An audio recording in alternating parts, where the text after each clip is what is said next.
Comrades, I just want to tell you about how these cuts will affect the health service and how they will affect you and your families. If these cuts are voted through tomorrow, be in no doubt they will affect every Glaswegian for years to come. They will affect your children, they will affect your grandchildren, and they will affect your parents. We will see cuts to services like health visiting and children's dental services.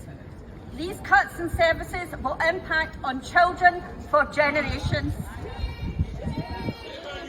There will be cuts in GP treatment rooms to nurses working in GP treatment rooms, and there will be cuts to district nurses.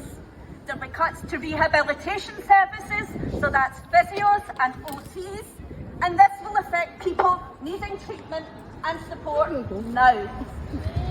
They will result in people being admitted to hospital through lack of treatment in their community, and they will result in delayed discharges, and there will be no services in the community for us to discharge patients home to. These cuts will affect you, and they will affect you because as you struggle to hold a full-time job and look after your children, you'll also be juggling the care of your parents and your grandparents because there will be no public services. If the IJB vote through these cuts tomorrow, the NHS staff won't just lose their job and we won't just lose NHS posts. We'll see a diminished service, we'll see a diminished health service. Demand won't stop, the demand will probably get higher because people will become ill and sick because they're not getting the treatment they need in the community. And staff who are already overstretched and under pressure and stressed, they will leave. They will leave because they're already leaving, and they will leave in higher numbers, and your NHS is under threat. Don't be in any doubt. We will see a reduction in services. We will see longer waiting lists. We'll see longer queues in A&E.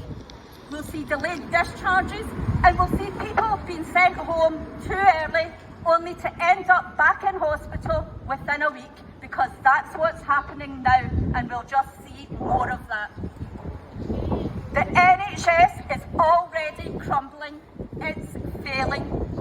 And if we want an NHS that's fit for purpose, then we need to be prepared to fight for it. And the fight starts now.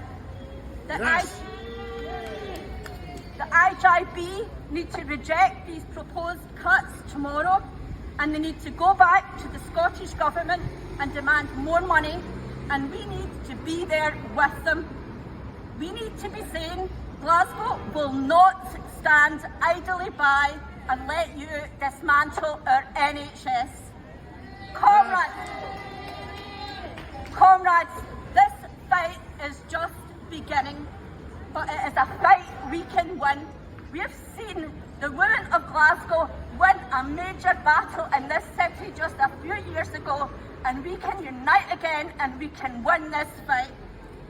So I'm asking you now to go back to your workplaces, to go back to your families, and to tell them what you have heard about here today, and to tell them they have to become part of this fight to save our NHS, because we can win this fight if we stand united. Solidarity.